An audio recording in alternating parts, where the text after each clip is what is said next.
Right, muckers. Well, I'm getting inundated with messages from people saying, can we do a catch-up video on the tractors? You know, the 8100, the 3350, the little grey Fergie and that, to see, you know, what stage they're at currently. So, that's exactly what we're going to do now.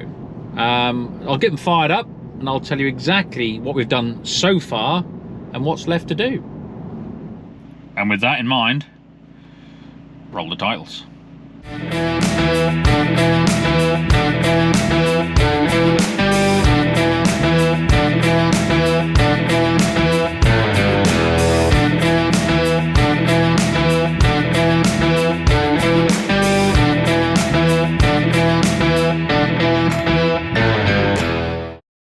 Okay, well, we'll start with the little 3000.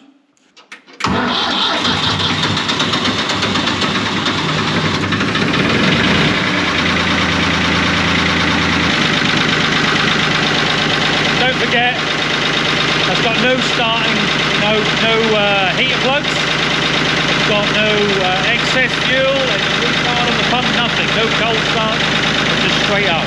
God, it's not exactly cold at the moment, but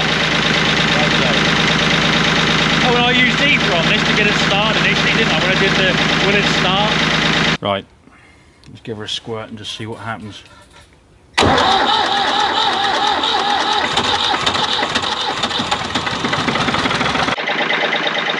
That's not addicted. Who knew?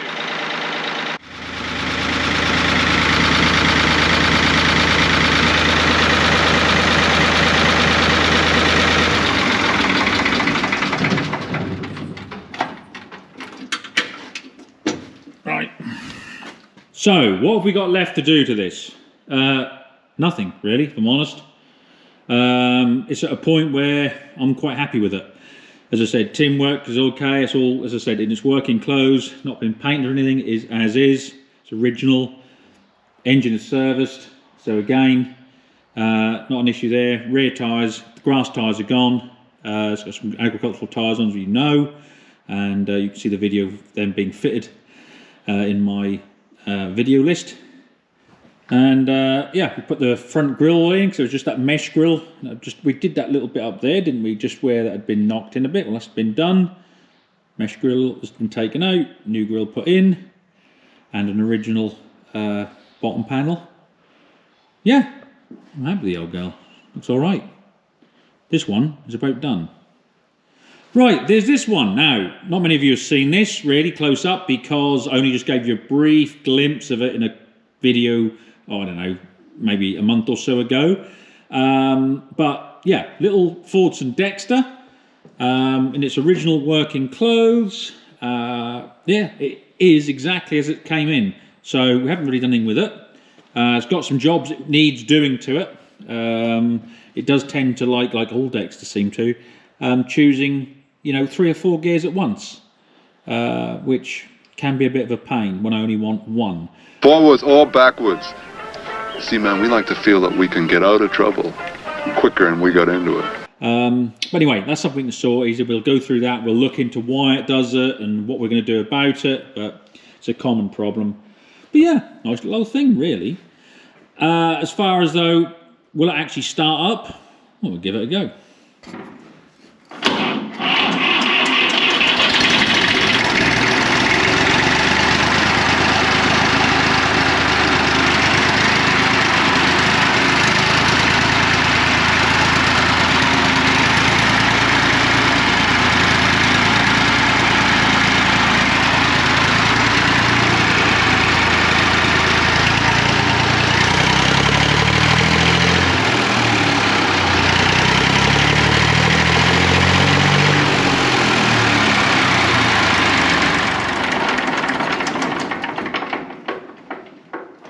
There we go. So this has got the Ford Perkins sort of amalgamation of a P3. So it's basically P3 under license, built especially for Ford for their Dexta range. Now, it wants work. So I've got to go right through this. It's not the best of starts. You start up now, fine, because as I said, it's fairly warm. But cold weather, she really doesn't like to start. And just loves a little squirt of the old Cosby. So something's not right, so we'll address it.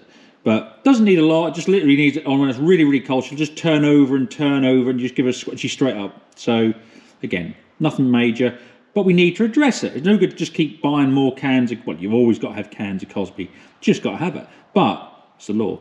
But the thing is that there's no point in just keep feeding it to this, because I'd rather address what the issue is, and there is obviously a little problem with it. But like I say, nothing too serious. But yeah, little old Dexta, nice little tractor really. But as I said, not without its issues, but we can look at this closer in some upcoming videos. Now, I ain't being funny, but when you've got a tractor with its own dedicated Cosby holder, you know she likes a little bit of a sniff now and again. Fucking treat. Now, the little grey Fergie, well, grey and red. But if you remember with this, we did a fair bit to it already. We've taken the tank off, swilled that all out, and we've sort of chased 1 or 2 leaks. But we got it to run okay. However, it would then suddenly start getting intermittent faults, and it would then sort of die or whatever, or lose power or not start and stuff like that. But it was definitely a fuel issue. So what we've done, and there's going to be a video out very soon showing you, because we made sure we filmed it all. If you remember, how it was plumbed was through the main tank, was straight to the lift pump filters, and then there was a load of old plumbing copper pipe and fittings cobbled together down to the injector pump. But originally they were plumbed so they would go into this auxiliary tank first. So main tank, auxiliary, so there was always a supply of fuel, even if they were running lower on a slope. There was always a supply of fuel which was lower than this tank. But the original one had rotted out, so we've got another one, and we've plumbed all back to how it was originally. So there we are. Right, with that in mind, let's see if the little bugger fires up.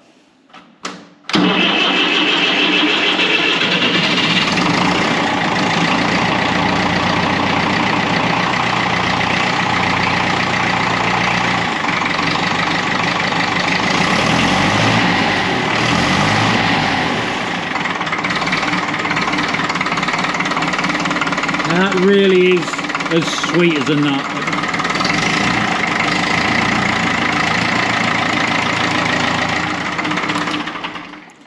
So what's left to do on this? Well, we've got another hose to replace. Although it's all right, we want to put a new bottom hose on. They didn't have one at the time, so they send us one.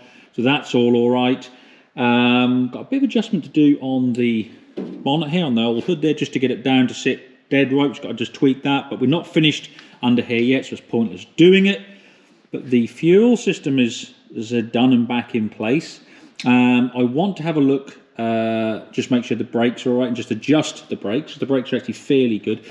Front axle, so there's had loads of big old bolts just hammed and jammed into it, and you can see already here we've got proper replacement ones to go on there.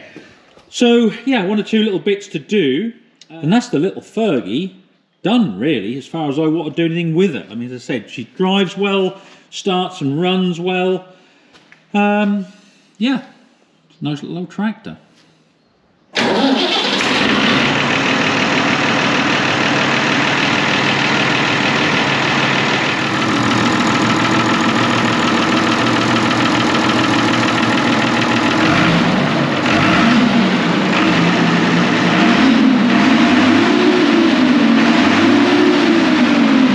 How dare you!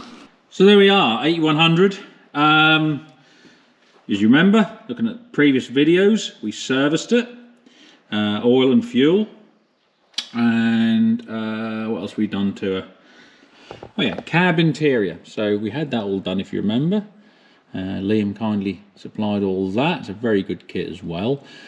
Seat, now remember the video on the seat as well. I built up all the bushes and everything, had them all redone. So the mechanical seat itself is fine, but I also managed to get the completely exact correct material to have the seat reupholstered from the States.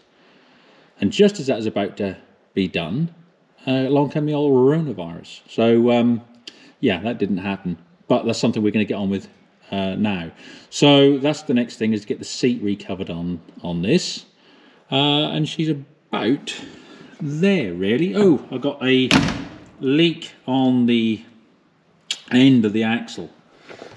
See, bit of spray of oil and whatever. Some leaks all over the place. It's a piece of junk. So that's got to be done, which again will be a job we will video, because we're going to have to basically jack the cab up slightly, take it away from there, take all the wheel off, split the end out, and then we'll do all the seals in that side while we're at it. Yeah, so that's the 08100. So she's coming along nicely. This is where we're at with the Massey. Well, actually not a lot further forward than when you saw it last. He's been busy on a couple of other projects. Oh, what a day. I know, it's all a bit much, isn't it? That's all off, as you know. It's all been cleaned down, ready to be reassembled. Then the other side's got to come off and be done. That won't take long. We can do this in a day, turn this around. Then we will have a look at the... I still reckon we're going to split this. Just have a look at the clutch where we got to this point. It's silly not to. But as I said, steering and all that is done. Engine's good, we know that. So yeah, that's what's got to be done to the old 165. And we just won't talk about this at the moment, because as I said, until that's done, he ain't allowed to touch that. Right, 3350. So where are we with the 3350 as it stands? Well, I'll go through that in a minute. Tell you what we'll do. Let's fire her up.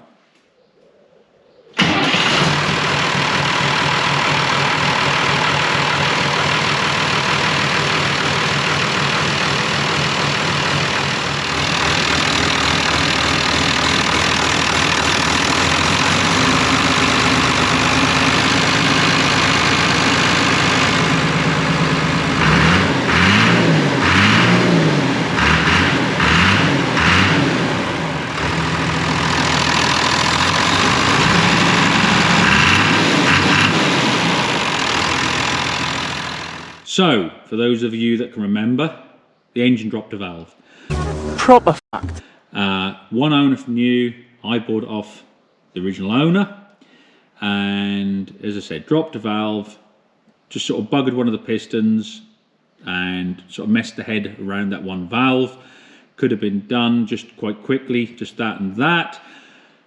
But there we are, it done, just over 9,000 hours, and I just thought, well, if one has gone, you'd do all that just to do one piston, one valve, and you know what's going to happen. So here's what we did. Stripped the engine right down. Looked at the head.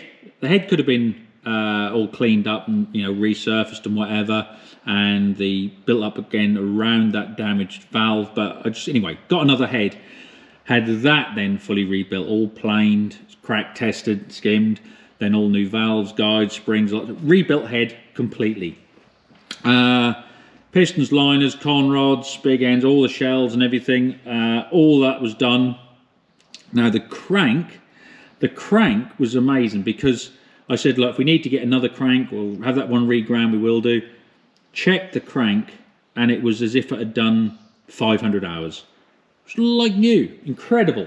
So we said, right, well, you know, had it checked, we'll use that crank, and that's exactly what we did. Pumps were done, hydraulic pump, water pump, the injector pump was taken off and done, all new injectors, plus anything else that needed doing.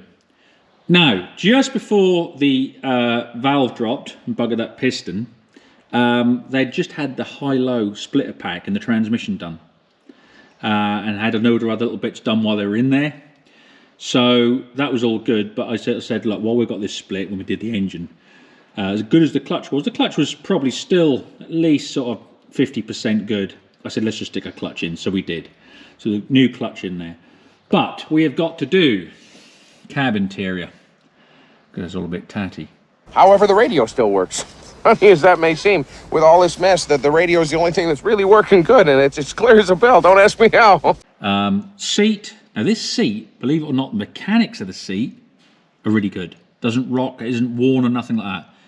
But I can get all new cushions. Anyway, proper John Deere cushions, so we'll get them done. And as I said, cab interior.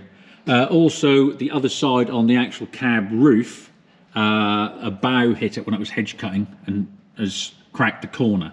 So we'll put a complete cab roof on the actual fiberglass GRP type lid. Put a new one of those on. That's it then. That is it. Since the rebuild, this has probably done about 4.5, 5 hours. That's it. So it still needs some proper work. Yeah. And, you know, as I said, you know, around the back end, we looked at this. All this is good. There was 1 or 2 leaks. We've addressed those. That's all good. Now, the other thing is, obviously, that I put the 28-inch front wheels back on this. Did have 24s on, if you remember. And then we put the 28s on, and then we went slightly wider with the 13.6s. And not only that, I've got the front fenders back on the proper John Deere front fenders rather than those old homemade things. So there we are, she's looking good. So that is the 3350. Right, last week's video, if you haven't already seen it, go back and have a look at it. We were testing out the new Isuzu pickup truck with the 1.9 diesel engine in it. Incredible. As I said, 1.9 was the big elephant in the room. Everyone thinking, how can it be any good at all with such a small engine? I don't know. They've just got it right. They've mapped everything right with the engine and the transmission. It's really, really good. I was very, very surprised. And it's funny, in the comments, a lot of people have all said that same thing. You know, I didn't think that'd be any good. I've tried one, I really like it, or I bought one and whatever. But moving on from that, we're going to be looking at things like the Ford Ranger, the Toyota Hilux, the Mitsubishi L200, and a few others. So you just stay tuned and we'll look at them, as I said. And we'll test them all the same with the trailer, with the load in the back and whatever. But that's what I want people to do. Just have an open mind, and rather just keep, oh, just going to buy the same truck, same truck, same truck. Just go and try some of these other ones. Just go back to yours eventually. If you still think, no, mine's are still the best, that's brilliant. But at least you do know what else is out there. So, yeah, as I said, but we'll continue that series over the next few months. Right, muckers, question time. If you had to spend a day on one of these, which one would you choose? Put your answers in the old squid pit below, in the old comment section. So there we go, muckers. There we are. Don't forget to give the old video the old thumbs up, please. The old like. Not so much as sort of so like the video, but as I said, just to show your support for the channel, because we know that's so important in this modern age of social media, where all these platforms are run by a bunch of socially inept Gen Z wankmongers that just, you know, love being popular and thumbs up and all this sort of stuff, and that's what counts apparently. You know. Morons. Anyway, like I said, that'd be much appreciated. And as I said, they're making it hard for people to know when I put videos up, because they are not allowing the notifications to go through. We know this now, but you know, they don't like what we do because it's not all sort of groovy and touchy-feely and all really friendly. And tough shit, nor is life. So they'll let her just put up with it and put up with us because yeah, we're pushing on, muckers. We're cracking on. Just gonna send it! Anyway, thank you for your support. It is much appreciated. Well, apparently, muckers, it is that it's that time again. I'll catch you on the next one. Do well.